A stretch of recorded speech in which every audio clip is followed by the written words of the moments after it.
I'm Jessica Miller, 34, formerly the marketing director at Sullivan & Barnes before I sacrificed my career for Derek's ambitions. That night at Meridian Technologies' annual gala, I stood in my consignment shop dress while my husband and his boss Nathan snickered at my appearance. "Just a housewife now," Derek whispered, not realizing I heard every word.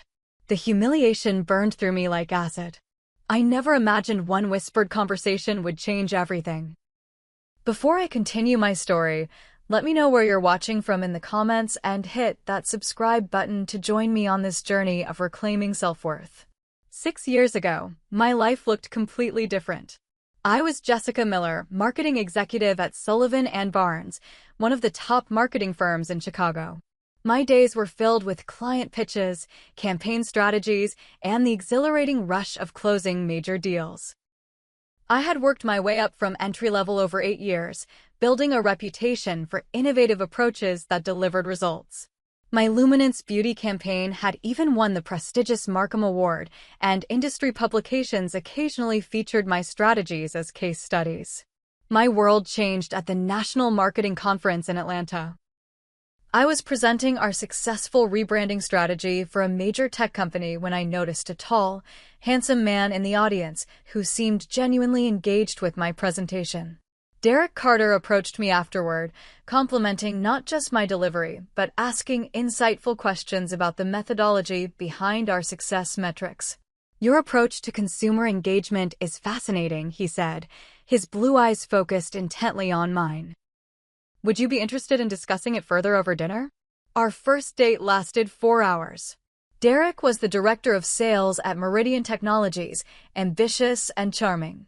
He understood the demands of a high-pressure career and seemed to admire my accomplishments. Within 3 months, we were inseparable, and by 6 months, he had proposed during a weekend trip to Lake Michigan. "We'll be unstoppable together," he promised, slipping the diamond ring on my finger. Power couple of the business world. After our wedding, Derek received an opportunity for advancement at Meridian, one that required relocating to Boston. The company was expanding its East Coast operations, and the move came with a significant title bump and salary increase. "This is my chance to really move up," Derek explained, his excitement palpable. "The VP of Sales is retiring next year, and if I'm already established there, I'm the natural successor." We discussed my options. Sullivan & Barnes had no Boston office, and while they valued my work, remote positions weren't part of their structure. Derek suggested it might be the perfect time for me to take a break. "Just temporarily," he assured me. "Once we're settled, you can find something even better. Boston has a great marketing scene." It made sense at the time. Someone needed to manage the relocation logistics, and Derek would be traveling extensively during the transition. I resigned from Sullivan & Barnes, with my boss Marcia expressing genuine regret. "You're making a mistake, Jessica," she said during my farewell lunch. "I've seen this scenario play out before. Don't lose yourself supporting someone else's dream." I laughed off her concern. "It's not forever. We're partners. His success is mine too." The temporary break stretched longer than anticipated. Boston's marketing firms weren't hiring at my level, and Derek's new position demanded more than expected. He frequently attended business dinners and weekend retreats, leaving me to establish our new home alone.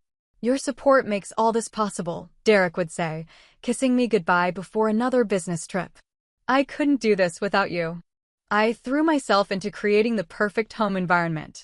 I took cooking classes, learned interior design, and maintained an immaculate house. When Derek suggested hosting dinner parties for his colleagues, I became an expert hostess, ensuring everything was flawless. Over time, subtle changes crept into our relationship. The man who once asked about my career aspirations now interrupted my stories about potential job opportunities. "Is this really the right time?" "I'm in line for another promotion," he'd say. "We need to focus on that first." Derek's boss, Nathan Perkins, entered our lives about 2 years after the move. As Senior VP of Operations, Nathan represented the next rung on Derek's climb up the corporate ladder. From our first meeting, I sensed Nathan's dismissiveness toward me. "So you're a housewife now?" he asked during a company barbecue, despite Derek having explained my previous career. That must be relaxing. Derek never corrected these misconceptions. Instead, he began adopting Nathan's attitudes, particularly his old-fashioned views on corporate spouses. Nathan says having a supportive wife at home is crucial for advancement, Derek mentioned one evening.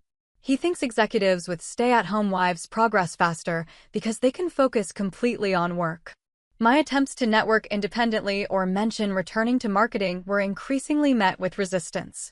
"You don't want to seem desperate for attention," Derek cautioned after I'd engaged a colleague's wife in a discussion about digital marketing trends. "It makes me look like I can't provide for you." 3 years into our Boston life, I barely recognized myself. My professional confidence had eroded, replaced by anxiety about measuring up as Derek's wife. I maintained a perfect exterior, stylish home, elegant appearance, charming conversation, while feeling increasingly hollow inside. The announcement of Meridian's annual gala came with Derek's news that he was being considered for the VP position. "This gala is crucial," he emphasized, pacing our kitchen. "Howard Maxwell himself will be there. The CEO rarely attends these events. Nathan says this could be the final piece that secures my promotion." I nodded, already mentally planning my preparations. "I'll make sure everything is perfect." "You always do," Derek replied, though his tone held more expectation than gratitude. What I didn't realize then was that this gala wouldn't just be another performance as the supportive corporate wife, it would be the night that changed everything. When the formal invitation arrived for Meridian Technologies' annual leadership gala, I felt a flutter of excitement I hadn't experienced in months. The event would be held at the prestigious Windsor Hotel in downtown Boston, known for hosting the city's most elegant affairs. After years of isolation and domestic routine, the prospect of an evening of adult conversation and sophistication was intoxicating. "This is black tie, Derek," I said, examining the heavy cream-colored card with gold embossing. "I'll need a new dress." Derek glanced up from his laptop with a slight frown. "Just use the credit card with the usual limit. Nothing too flashy, elegant, but appropriate." The usual limit was $300, a far cry from what designer gowns cost for events of this caliber. In my previous life, I wouldn't have thought twice about investing in a statement piece for an important industry event. Now, I carefully managed the household allowance Derek deposited monthly into my account. Boston's high-end department stores proved disappointing. Everything within my budget looked exactly like what it was, affordable but unremarkable. After a day of fruitless shopping, I stumbled upon Encore Consignment, a boutique specializing in previously owned designer wear. "Looking for something special?" asked the stylish older woman who owned the shop. "A gala," I explained. "Something that says successful but not trying too hard." She studied me thoughtfully before disappearing into the back room. She returned with a midnight blue silk gown with a subtle shimmer, a Marchesa design that would have cost thousands new. "The previous owner wore it once to a charity event," she explained. "It's 2 seasons old, but true elegance never expires." The dress fit as though it had been made for me, the rich color bringing out highlights in my hair and making my eyes appear more vibrant.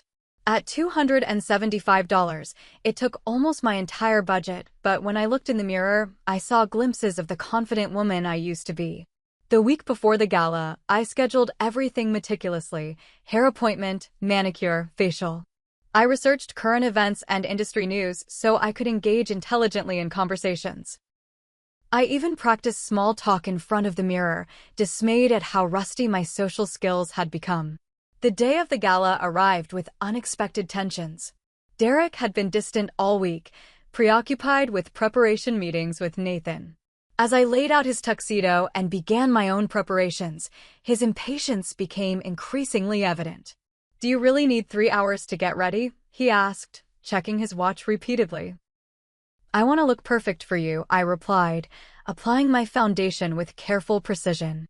Derek sighed heavily. "Nathan suggested we meet for drinks before the gala. Partner wives are joining too."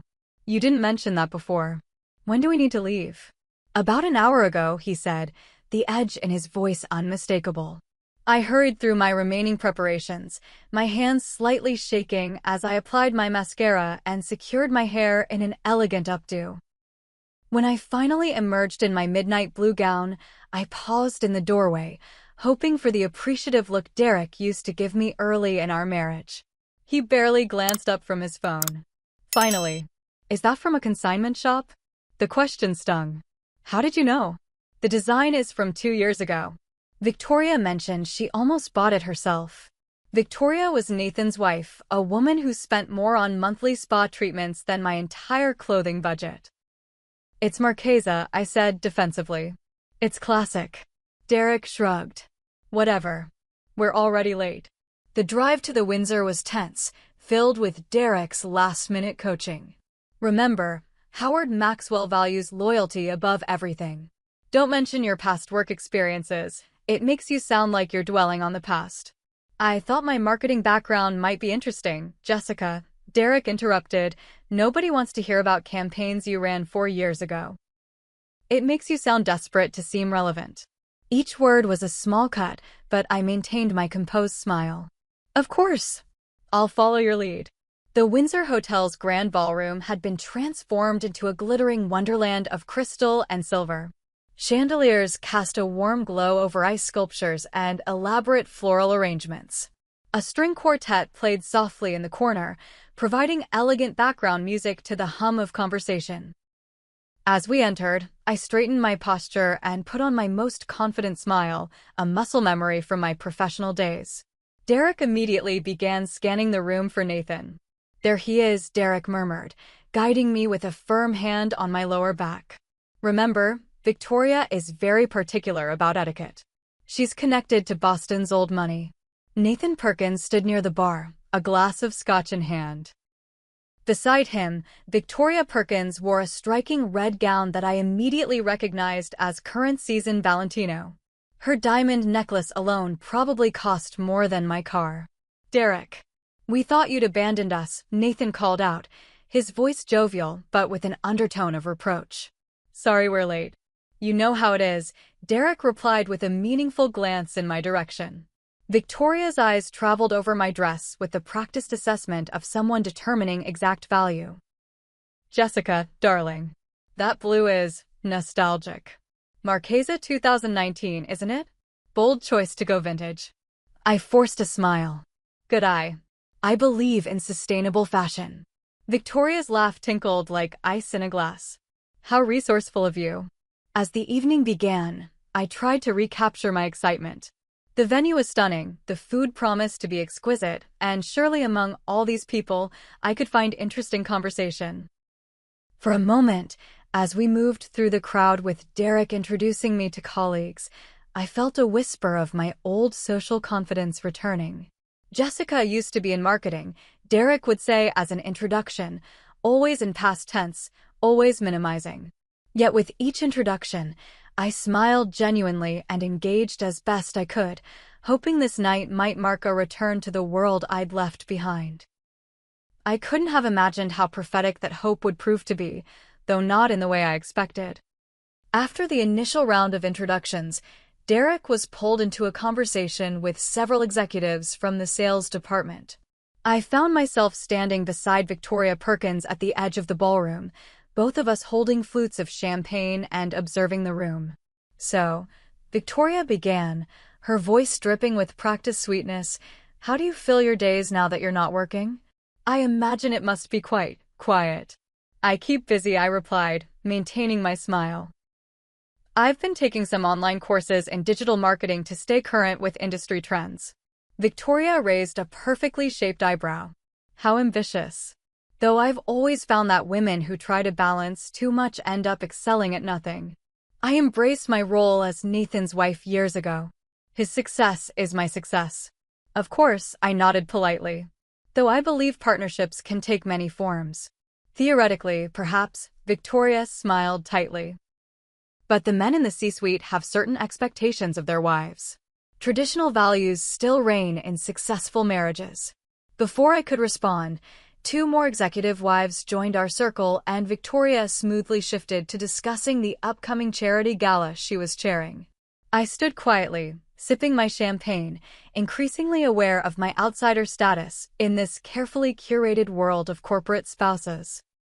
After a few minutes of listening to detailed discussions of tennis club politics and comparisons of recent European vacations, I excused myself to find Derek. Perhaps with him, I could at least feel less adrift. I spotted Derek and Nathan standing near a large ice sculpture of the Meridian Technologies logo. They hadn't noticed me approaching, partially hidden by a large floral arrangement. I slowed my steps when I caught fragments of their conversation. "Must have found it at a thrift store," Nathan was saying with a smirk. "Looks like something from a markdown rack." Derek laughed, that particular laugh he used only when trying to impress someone. "She doesn't really understand corporate culture anymore.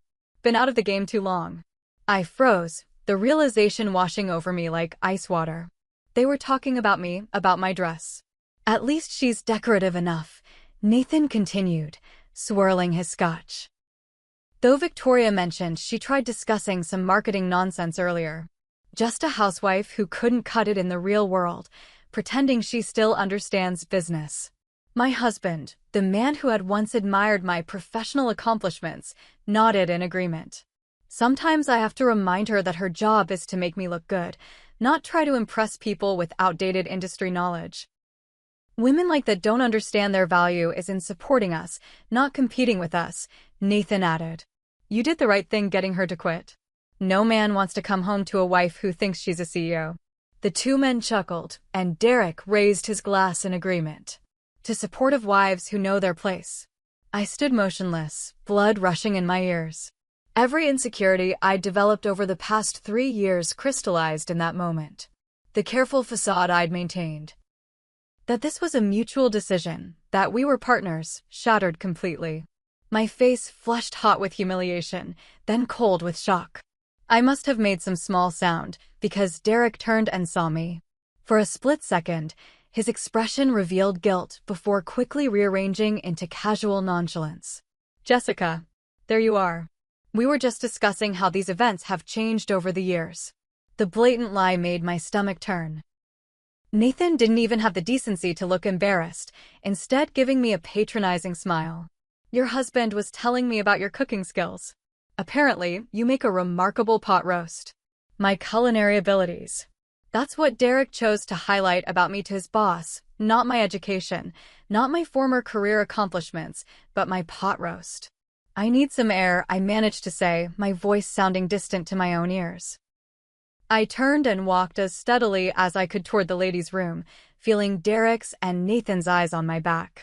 Once inside the mercifully empty bathroom, I gripped the marble countertop and stared at my reflection in the ornate mirror. Who is this woman? With her carefully applied makeup, her elegant updo, her consignment shop dress. For years, I'd been molding myself into someone Derek could showcase as the perfect corporate wife, and in return, he mocked me behind my back. A memory surfaced, standing on stage accepting the Markham Award for Excellence in Marketing, my team applauding, industry leaders acknowledging my innovation. That woman seemed like a stranger now. I splashed cold water on my wrists, a trick I'd once used before major presentations to steady my nerves. I reapplied my lipstick, blotted away the slight smudge of mascara under my right eye, and straightened my shoulders. "You are still Jessica Miller," I whispered to my reflection. "You haven't disappeared." When I returned to the ballroom, I approached Derek and Nathan with a practiced smile. Derek placed his arm around my waist in a gesture that once felt protective but now seemed possessive. "Feeling better, darling?" he asked for the benefit of anyone listening. "Much," I replied coolly. The conversation resumed around me, with Nathan dominating the discussion about Meridian's recent acquisition of a smaller tech firm. I nodded at appropriate intervals, playing my part while inwardly seething. Then disaster struck in the form of a harried waiter carrying a tray of red wine. As he squeezed past our group, someone bumped into him from behind. The tray tilted, and before anyone could react, a full glass of Cabernet splashed across the front of my midnight blue dress.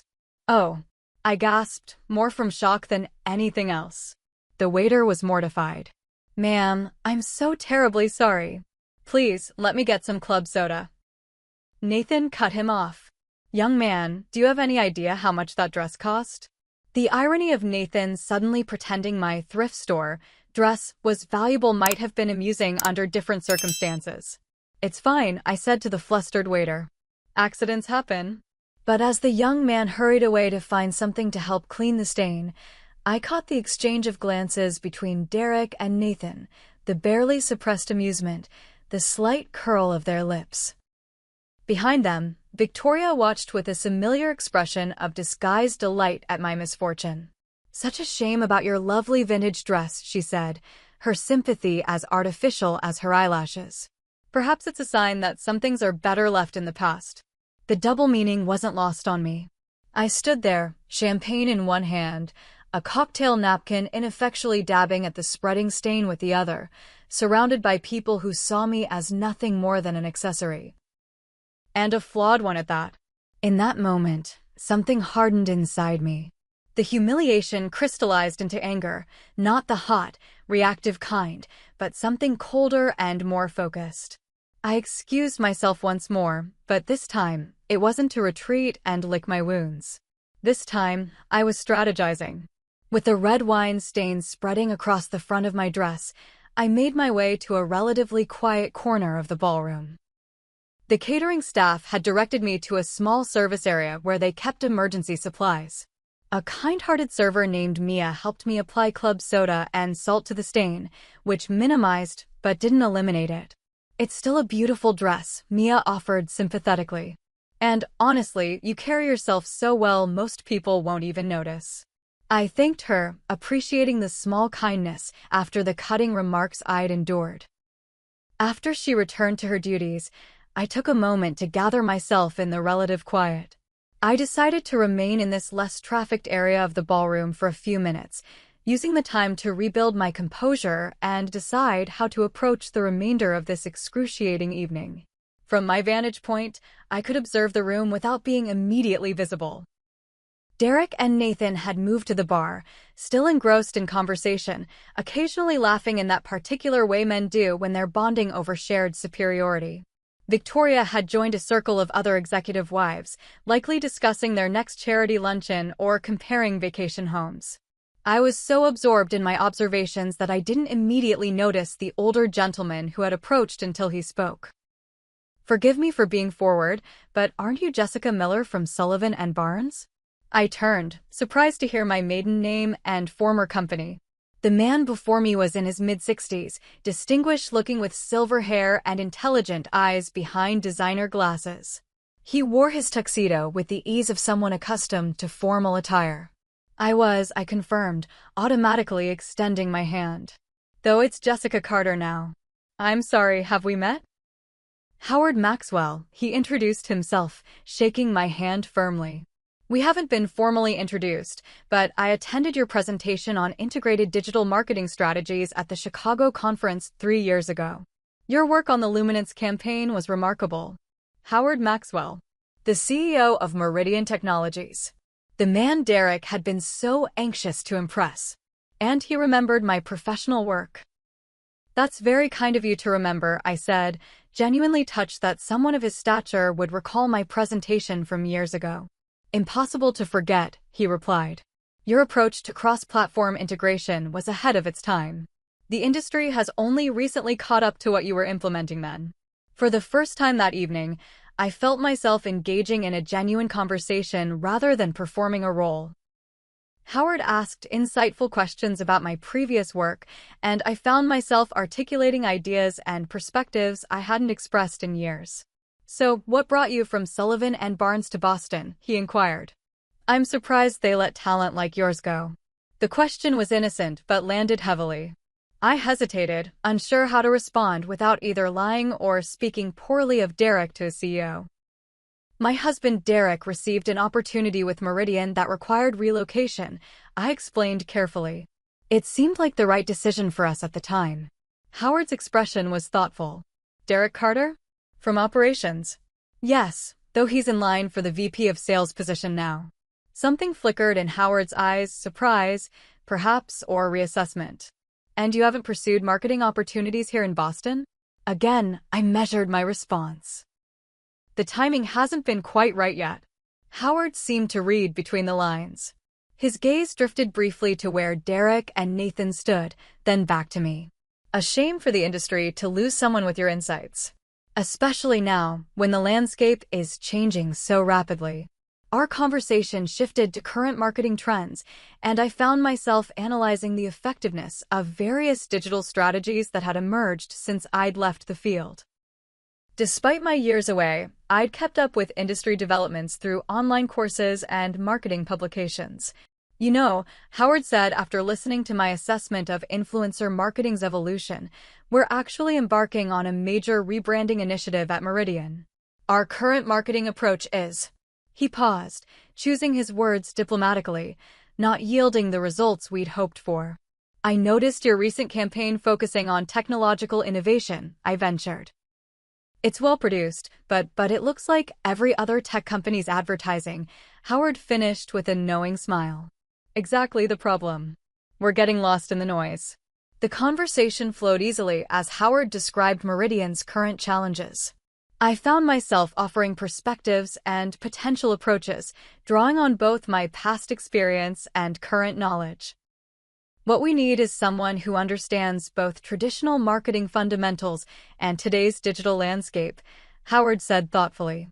Someone who can see the industry clearly without being entrenched in corporate groupthink. As we talked, I became increasingly aware that Derek was watching us from across the room. His expression had shifted from initial confusion to growing concern as he observed my animated conversation with his CEO. Howard noticed too. Your husband seems to be wondering what we're discussing so intently. I smiled slightly. He's probably surprised to see me talking about professional matters. It's been made clear that my role at these functions is more decorative. The statement came out more candidly than I'd intended, but Howard didn't seem offended by my frankness. Is that so? He asked, his tone neutral but his eyes sharp. And whose assessment is that? I hesitated before responding truthfully. Both Derek's and Mr. Perkins. I overheard them earlier discussing how I don't understand corporate culture anymore, and that my value is in supporting Derek, not expressing outdated business knowledge. Howard's expression darkened momentarily. I see. And the wine stain on your dress, an unfortunate accident. Yes, though its aftermath seemed to amuse them. Howard nodded slowly, as if confirming something to himself. You know, Jessica, I've found that in business, as in life, people often reveal their character not through their successes, but through their treatment of others. He paused before continuing. Would you indulge me by sharing your thoughts on Meridian's current marketing strategy? I'd value a fresh perspective. Encouraged by his genuine interest, I offered an honest assessment. I outlined what I saw as the key weaknesses in their current approach. The generic messaging that failed to differentiate them from competitors, the disconnected social media strategy, and the missed opportunities to highlight their unique technological innovations in ways that resonated with their target demographic. Howard listened intently, occasionally asking clarifying questions that demonstrated his own sharp business acumen. As I spoke, I felt the familiar confidence of my professional self returning, a part of me I'd suppressed for too long. You've given me more actionable insights in 20 minutes than I've received in our last 3 marketing meetings, Howard said when I finished. Which brings me to a proposition. I've been considering creating a special project team to revamp our entire marketing approach. Would you be interested in offering your professional consultation? The question caught me off guard. I would need to think about it. Of course, Howard nodded. Though I should mention that dinner is about to be served, and I'd be honored if you'd join me at the main table. We could continue our discussion. I glanced toward Derek, who was now watching us with undisguised anxiety. Nathan had joined him, both men looking uncomfortable as they observed my interaction with Howard. This was the moment. I could retreat to my assigned role, sitting quietly beside Derek at a table of his colleagues where I'd be expected to smile and nod appropriately. Or I could step back into a world where my thoughts and abilities were valued. The decision, when it came, felt like taking a full breath after years of shallow breathing. I'd be delighted to join you, Mr. Maxwell. Howard, please, he corrected with a warm smile, offering his arm. And perhaps you could tell me more about that award-winning Luminance campaign during dinner. I've always been curious about the strategy behind it. As we walked toward the main table at the center of the ballroom, I felt Derek's and Nathan's stares like physical weight.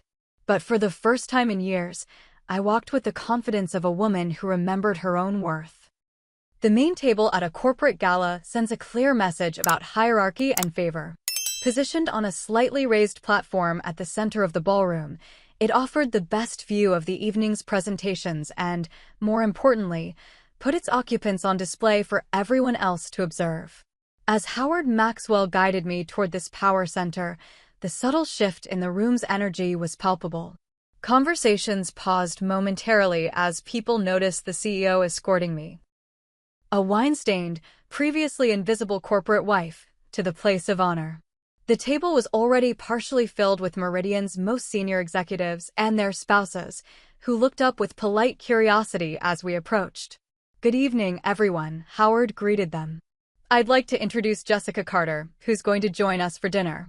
Jessica has some fascinating insights into marketing strategy that I think will interest you all." I smiled and greeted each person as Howard made introductions. The Chief Financial Officer, the Head of Research and Development, the General Counsel, all with their respective spouses. These were the true decision-makers of Meridian Technologies, people Derek mentioned with reverent tones but rarely interacted with directly. Jessica used to head major campaigns at Sullivan and Barnes in Chicago, Howard explained as we took our seats. Her Luminance Beauty campaign won the Markham Award a few years back. The Chief Marketing Officer, a woman named Patricia Winters, immediately leaned forward with interest. "That was your campaign?" The micro-influencer strategy was revolutionary at the time. "Thank you," I replied, feeling a warm rush of professional pride. We took a risk moving away from celebrity endorsements, but the authenticity connected much more effectively with the target demographic. As we settled into conversation, I noticed Derek approaching the table, his expression a mixture of confusion and alarm. Nathan hovered several steps behind him, clearly uncertain about how to handle this unexpected development. "Howard," Derek greeted with forced casualness, "I see you've met my wife." "Indeed I have," Howard replied cordially but without the warmth he'd shown me. "Jessica has been sharing some remarkable insights about marketing strategies." "Did you know she was responsible for the Luminance campaign? Quite an accomplishment." Derek's smile tightened. "Yes, Jessica had quite a successful career before we moved to Boston. Which makes it all the more curious that she isn't currently working in the field," Howard observed mildly, though his eyes were sharp. "Talent like hers is rare." Derek shifted uncomfortably. We agreed that supporting my career at Meridian was the priority for now. Howard made a non-committal sound and turned to Patricia. "Patricia, Jessica was just about to share her thoughts on our current market positioning. I think you'll find her perspective valuable." Derek remained standing awkwardly at the edge of the table until Howard finally acknowledged him again. "Was there something you needed, Derek?" "I just wanted to make sure Jessica was comfortable," he replied, his eyes sending the urgent signals I chose to ignore. "She seems quite comfortable to me," Howard observed. "Perhaps you should return to your table. The first course is being served." It was a dismissal, polite but unmistakable. Derek retreated, throwing one last pointed look at me that clearly communicated we would be discussing this later. Throughout the elegant four-course dinner, I engaged in substantive discussions about marketing trends, digital transformation, and Meridian's position in the evolving tech landscape. Patricia asked insightful questions about my previous campaigns, while the CFO, Martin Greaves, seemed particularly interested in my views on measurable ROI for digital marketing investments. The problem with our current approach, Patricia admitted after the main course was cleared, is that we're still operating on outdated assumptions about our customer base. We need fresh eyes. Sometimes being outside the day-to-day operations allows for clearer perspective, I offered. When you're too close to something, it's difficult to see the broader patterns. Howard nodded thoughtfully. Which is precisely why external consultation can be so valuable. He turned to address the table. "I've been considering forming a special project team to reimagine our entire marketing strategy and I believe Jessica could provide valuable input. From my peripheral vision, I could see Nathan whispering urgently to Derek at their table across the room. Victoria was watching our table with barely concealed shock, her perfect posture now rigid with tension. As dinner progressed to dessert and coffee, Nathan finally made his move, approaching our table with Derek reluctantly trailing behind him. "Howard," Nathan greeted with exaggerated joviality, "I hope you're enjoying the evening." The planning committee worked hard to make it special. He glanced at me with poorly disguised disdain before continuing. "I don't want to interrupt, but I did want to mention the Sullivan proposal we discussed yesterday. It was a transparent attempt to redirect Howard's attention and demonstrate his own importance."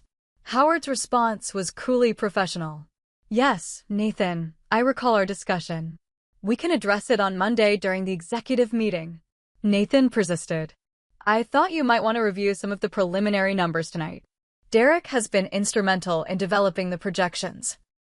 Derek looked deeply uncomfortable, caught between his boss's obvious power play and the CEO's clear lack of interest. "Monday will be soon enough," Howard replied firmly. He turned back to me. "Jessica, you were mentioning an innovative approach to product storytelling." I continued my point, aware of Nathan and Derek still hovering awkwardly at the edge of our table. Eventually, they retreated, Nathan's expression thunderous and Derek's anxious. As the formal dinner concluded and the event moved into its networking phase, Howard introduced me to several other key executives. In each introduction, he highlighted my professional background and expertise rather than identifying me merely as Derek's wife. Victoria made her play during a brief moment when Howard was engaged with the chairman of the board. She approached with a brittle smile. "Jessica, darling, what a surprise to see you at the main table. Though perhaps not as surprising as hearing you described as a marketing expert." Her voice dripped with sweetness while her eyes remained cold. "It's so important to know when our moment has passed, don't you think? Nothing worse than clinging to past glories." Before I could respond, Howard rejoined us. Mrs. Perkins.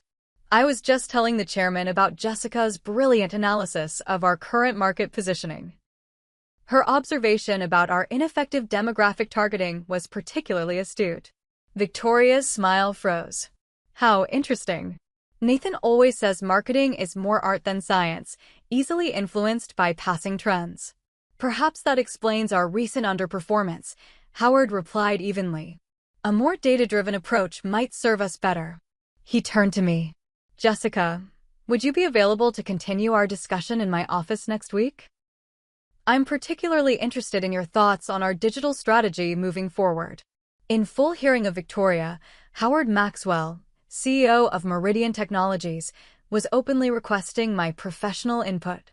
The significance wasn't lost on anyone within earshot.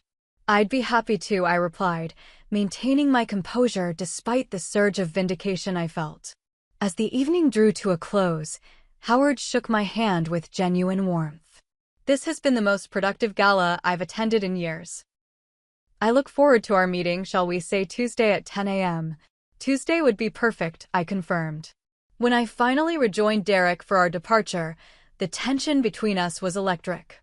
Nathan intercepted us near the coat check, his usual smooth confidence replaced by barely contained anger. "Quite the performance tonight," he said, his voice low and cutting. "Impressive how quickly you pivoted from corporate wife to marketing guru." "It wasn't a pivot, Nathan," I replied calmly. "It's who I've always been." Derek placed a hand on my arm, his grip slightly too tight. "We should go." As we collected our coats, I caught Howard watching the interaction from across the lobby. He gave me a slight nod of acknowledgement, a gesture that conveyed both respect and understanding. The power dynamic had shifted irrevocably. We all knew it. And as Derek and I stepped out into the cool Boston night, I recognized that more than just my professional prospects had changed that evening. My marriage would never be the same again. The drive home from the gala unfolded in complete silence. Derek white-knuckled the steering wheel, his jaw clenched so tightly I could see the muscle twitching. I sat beside him, strangely calm despite the storm I knew was brewing. The city lights flashed across his face as we drove, illuminating flashes of confusion, anger, and something I hadn't seen in him before: fear. When we finally arrived home, Derek slammed the car door and stalked into the house ahead of me. I followed at my own pace, no longer rushing to match his expectations. As I closed the front door behind me, he finally erupted. "What the hell was that?" he demanded, loosening his bow tie with jerky movements. "Do you have any idea what you've done?" "I had a professional conversation with your CEO," I replied, setting my clutch on the entryway table. He recognized me from my previous work and was interested in my perspective. "Don't play innocent, Jessica. You deliberately undermined me in front of the entire company." Nathan is furious. I met his gaze steadily. "I didn't undermine you. I was myself, the self you and Nathan have been so determined to erase. This isn't about you," Derek shouted, pacing the living room. "Do you understand what's at stake? I've been working toward this VP position for 3 years. 3 years of careful relationship building, strategic projects, playing the corporate game exactly right. And you jeopardized everything in one night because your feelings were hurt." "My feelings were hurt," I repeated incredulously. "I heard you and Nathan mocking me, Derek. Laughing about my dress, calling me a husband who couldn't cut it in the real world. Saying your success depended on keeping me in my place." Derek had the decency to look momentarily ashamed before his defensiveness resurged. "You weren't supposed to hear that. Nathan was just blowing off steam, and I was playing along." "That makes it worse, not better," I said quietly. "You are willing to diminish me to elevate yourself in Nathan's eyes. That's not what partners do." "Partners?" Derek laughed bitterly. "We agreed that my career would take precedence. You knew what you were signing up for when you moved to Boston. I agreed to temporarily put my career on hold to support your opportunity, not to become your accessory. I never agreed to be mocked, sidelined, or treated like an embarrassing relic of the past." Derek ran his hands through his hair in frustration. "You're overreacting. This is how the corporate world works. Nathan is old school. He responds to traditional dynamics. And Howard Maxwell, is he old school too? Because he seemed quite interested in my professional insights." At the mention of Howard, Derek's expression shifted from anger to panic. "What exactly did Maxwell say to you? Did he offer you something?" "He asked me to meet him on Tuesday to discuss Meridian's marketing strategy," I said. "He's forming a special project team." Derek sank onto the sofa, his anger deflating into anxiety. "This is a disaster. Nathan will think I put you up to this, that I'm trying to circumvent his authority by having my wife influence Maxwell. Or maybe Howard simply recognized talent and expertise regardless of whose wife I am," I suggested. Derek looked up at me, his expression revealing something I'd suspected but never confirmed until that moment. He was threatened by my abilities. "You really don't understand corporate politics, Jessica. This isn't about talent. It's about loyalty and hierarchy." "Then perhaps it's time Meridian's culture evolved," I replied. We argued late into the night, moving from accusations to painful truths about our marriage. Derek finally admitted what I'd long suspected. He had actively discouraged my return to work because he feared I would outshine him. "You were already winning awards and getting industry recognition," he confessed around 2 in the morning, his voice hoarse from hours of argument. I was still climbing the ladder. "If we both pursued careers in Boston, everyone would have compared us. They would have expected me to have connections for you, to help you. But you probably would have surpassed me within a year." The admission hung in the air between us, both devastating and validating.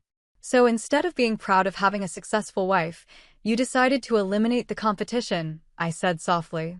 Derek had no response to that. He spent the night in the guest room, and I lay awake in our bed, processing the irrevocable shift in our relationship. At 8:30 the next morning, my phone rang with an unknown number. When I answered, Howard Maxwell's assistant was on the line. "Mr.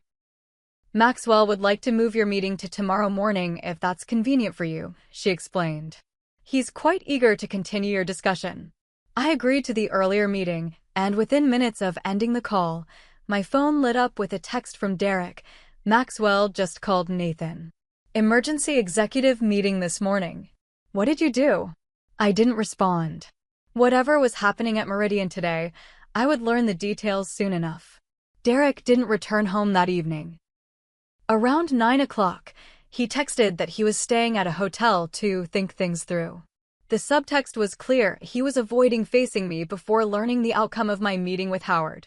Tuesday morning, I dressed with purpose, a tailored charcoal suit I'd kept from my Sullivan and Barnes days, updated with modern accessories. Looking in the mirror, I recognized the professional woman I'd once been emerging once more. At Meridian's headquarters, I was escorted directly to Howard's office on the top floor, a space Derek had described reverently but had himself visited only twice in 3 years. Howard greeted me warmly, gesturing to a seating area with a spectacular view of Boston Harbor. "Thank you for coming in on such short notice, Jessica." "Thank you for the invitation," I replied. "Though I confess I'm curious about the urgency." Howard smiled. "I've never been one to delay once I recognize an opportunity. After our conversation at the Gala, I reviewed some of your previous work. Your Luminance campaign was only the tip of the iceberg. Your integrated strategies for Westbrook Financial and the digital transformation you led for Camden Healthcare were equally impressive." I was surprised by his thoroughness. "You've done your research." "I make it a point to understand the capabilities of people who interest me," he replied. "Which brings me to the purpose of this meeting.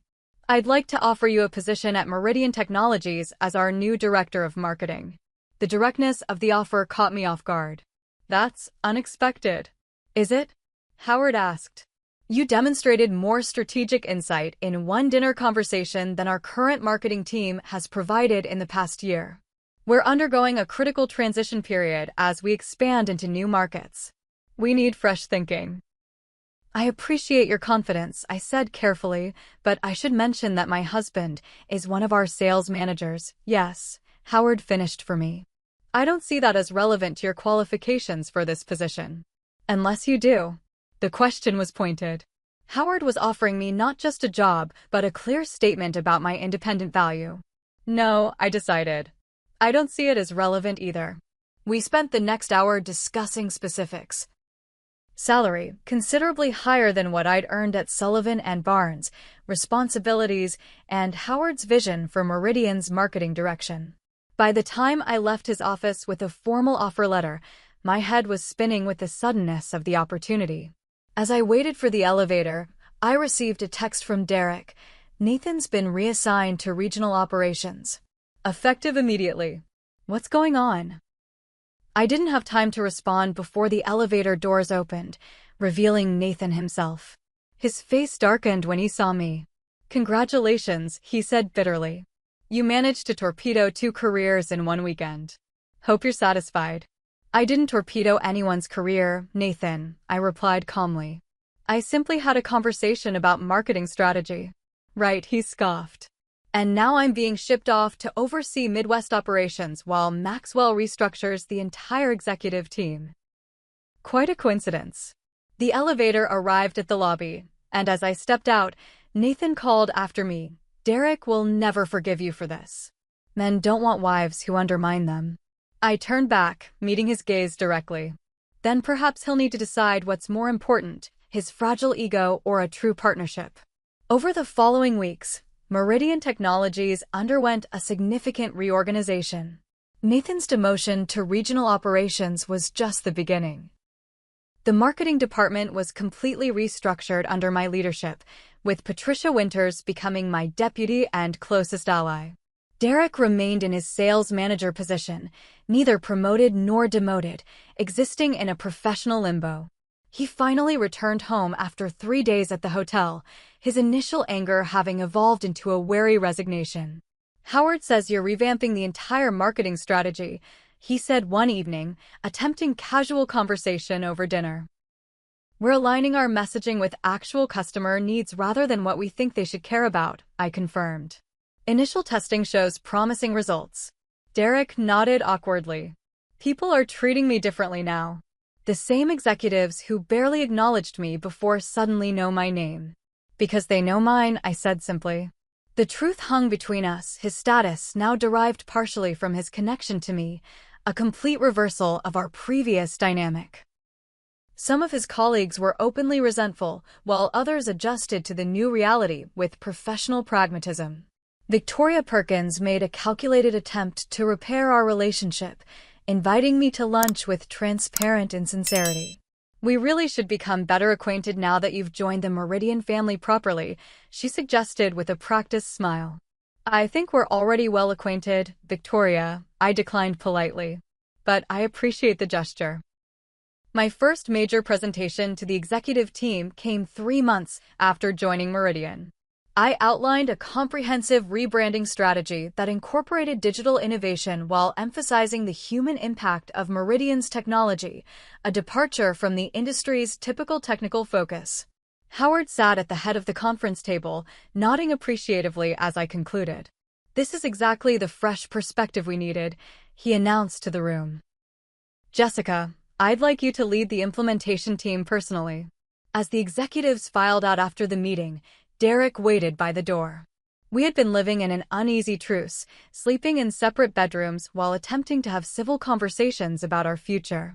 "That was impressive," he said, gesturing to my presentation materials. "Even Nathan would have to admit it." "I didn't do it to impress Nathan," I replied. "Or you." Derek nodded, his expression solemn. "I know. That's what I've been thinking about lately. You did it because it's who you are, who you've always been. I just couldn't see it anymore because I was too busy trying to make you into who I needed you to be." It was the most honest thing he'd said in years. "We need to talk about what happens next," I said quietly. "Really talk, not just avoid the difficult parts." Derek agreed, and that evening, we had the most genuine conversation of our marriage. He admitted his insecurities, his fear of being outshined, and how he'd allowed Nathan's outdated views to influence his treatment of me. "I was wrong," he said finally. "About all of it. I don't know if we can fix this, but I'd like to try. The real question is whether you want to." I didn't have an immediate answer. The betrayal ran deep, and trust, once broken, couldn't be repaired overnight. But 6 years of marriage deserved at least an attempt at honest reconciliation. "I think we need professional help," I suggested. "If we're going to have any chance, we need someone to help us navigate this." Derek agreed to marriage counseling, and though the process was painful and often uncomfortable, it forced us to confront the fundamental imbalances that had poisoned our relationship. Meanwhile, my career at Meridian flourished. The marketing team's new direction yielded measurable results, and Howard became both mentor and champion of my work. When he began hinting at grooming me for an executive VP position, the irony wasn't lost on either Derek or me. Derek Carter was now frequently referred to as Jessica Carter's husband in industry circles, exactly the scenario he had once feared. 6 months after that fateful gala night, Meridian Technologies launched its rebranded product line with a marketing campaign that broke all previous engagement records. The strategy I developed, focusing on how our technology improved actual human lives rather than just technical specifications, resonated deeply with both existing and potential customers. "The quarterly numbers just came in," Patricia announced, bursting into my office one Thursday afternoon. "Sales are up 38% compared to last year's launch. The executive team is ecstatic." The success was validating, but even more rewarding was the culture shift I'd witnessed within the marketing department. The team that had initially viewed me with suspicion, the outsider who'd mysteriously appeared in their hierarchy, now operated with renewed energy and creativity. Howard stopped by later that day, a rare smile softening his usually serious demeanor. "I took a chance on you, Jessica, but even I didn't anticipate this level of success." "Thank you for giving me the opportunity," I replied. Not many CEOs would have recognized potential in someone they met at a gala. Howard's expression turned reflective. "I've been in business long enough to know that talent doesn't always come in expected packages. The most innovative thinking often comes from people who've had to navigate obstacles." He paused before adding, "I'm considering retirement next year. The board has been discussing succession planning, and your name has come up for consideration as Executive VP of Marketing and Customer Experience." The news was stunning. "That's a significant jump from my current position." "It would be," Howard acknowledged, "but your results speak for themselves. Think about it. We'll discuss the details when you're ready. As Howard left my office, I sat back in my chair, contemplating how dramatically my professional life had transformed in just 6 months. From invisible corporate wife to potential executive leadership, the journey seemed almost surreal. My personal life had undergone equally significant, if more painful, transformations. Derek and I continued our marriage counseling, slowly untangling years of unhealthy patterns. There were breakthroughs and setbacks, moments of connection followed by painful realizations about how deeply our relationship had been damaged. I don't know if I can ever fully trust him again, I admitted to our therapist during one particularly difficult session. Every time I remember how easily he dismissed me to impress Nathan, something breaks inside me. Derek listened, visibly struggling with the impact of his actions. I don't expect immediate forgiveness, he said. But I'm committed to earning back your trust, however long it takes. The counseling forced us to examine not just Derek's betrayal, but my own complicity in abandoning my identity. Why had I so readily set aside my ambitions? What insecurities had I been carrying that made me vulnerable to gradually disappearing into Derek's shadow? These questions had no easy answers, but the process of exploring them brought a new honesty to our relationship. We learned to communicate without the protective layers of resentment and performance that had characterized our marriage for years. Nathan remained in his diminished role overseeing Midwest operations, his influence at Meridian significantly reduced. Occasionally, I would receive passive-aggressive emails questioning marketing decisions or suggesting improvements to campaigns. I responded professionally but firmly, establishing boundaries he had no choice but to respect. Victoria made several attempts to rehabilitate her standing with me as my position at Meridian solidified. Her invitations to lunch became increasingly persistent, each one framed as an opportunity to put the past behind us. During one charity event where we were seated at the same table, she leaned over with practiced casualness. "We really should start fresh, Jessica. Women in leadership positions need to support each other." I smiled politely but directly. "I agree completely about women supporting each other, Victoria. That principle applies in all circumstances, not just when it's professionally advantageous." She didn't approach me again after that. The most meaningful development in my professional life, beyond my own advancement, was the mentorship program I established for women returning to the workforce after career gaps. Relaunch provided training, networking, and placement assistance for talented professionals whose careers had been interrupted by family responsibilities, health issues, or other life circumstances. "Your experience gives you unique insight into the challenges these women face," Howard noted when I presented the initiative. "It's exactly the kind of program that reflects our new brand values." The first cohort of 15 women completed the program successfully, with 12 receiving job offers from Meridian or partner companies. Their stories of rediscovering professional confidence mirrored my own journey, though most had faced far greater obstacles than I had. As the program expanded, I often reflected on how my temporary setback had given me invaluable perspective. Had I continued on my original career path without interruption, would I have developed the same empathy for others struggling to reclaim their professional identities? The question had no definitive answer, but it helped me find meaning in even the painful chapters of my story. One evening, nearly a year after the gala, Howard invited Derek and me to dinner at his home, a rare personal gesture from the usually private CEO. As we enjoyed coffee on his terrace overlooking the Charles River, Howard revealed something that shifted my understanding of that pivotal night. "I should confess something, Jessica," he said. "I didn't approach you at the gala by coincidence. I'd been planning changes to our marketing leadership for months. When I saw your name on the guest list, I researched your background and was intrigued by your previous work. I deliberately sought you out. You knew who I was before we spoke?" I asked, surprised. Howard nodded. "I did, though I certainly didn't anticipate overhearing Nathan and Derek's unfortunate comments or witnessing that wine incident.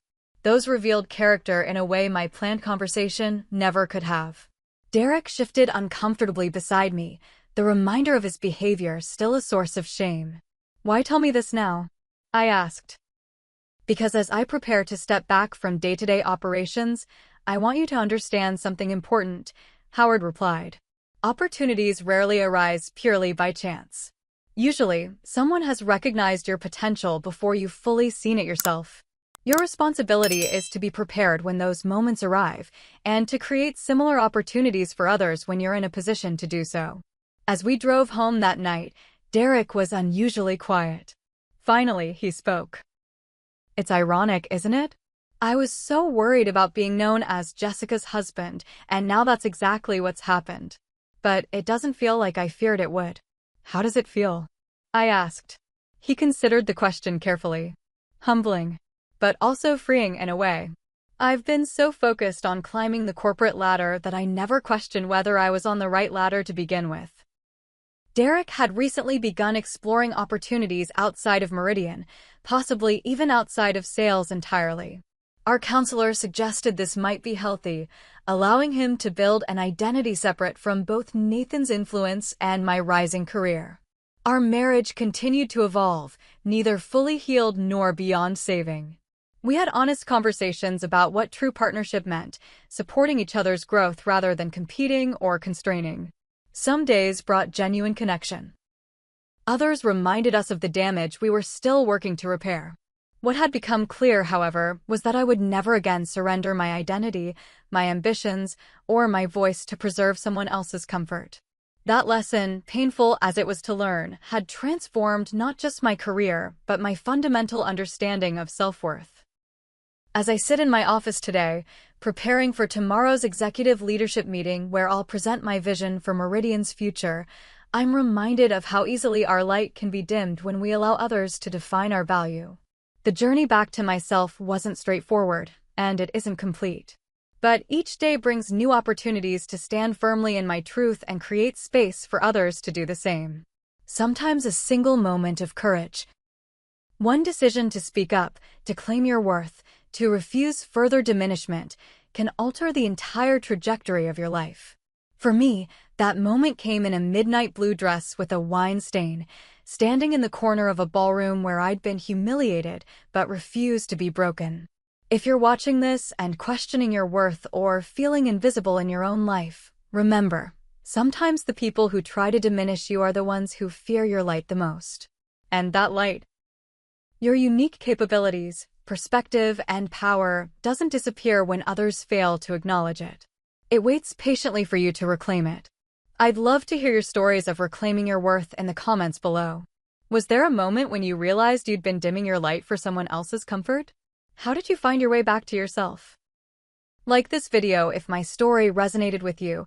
Subscribe if you want more content about navigating career and relationship challenges, and share with someone who might need this message today. Thank you for joining me on this journey, and remember, you are worthy of being seen, heard, and valued exactly as you are.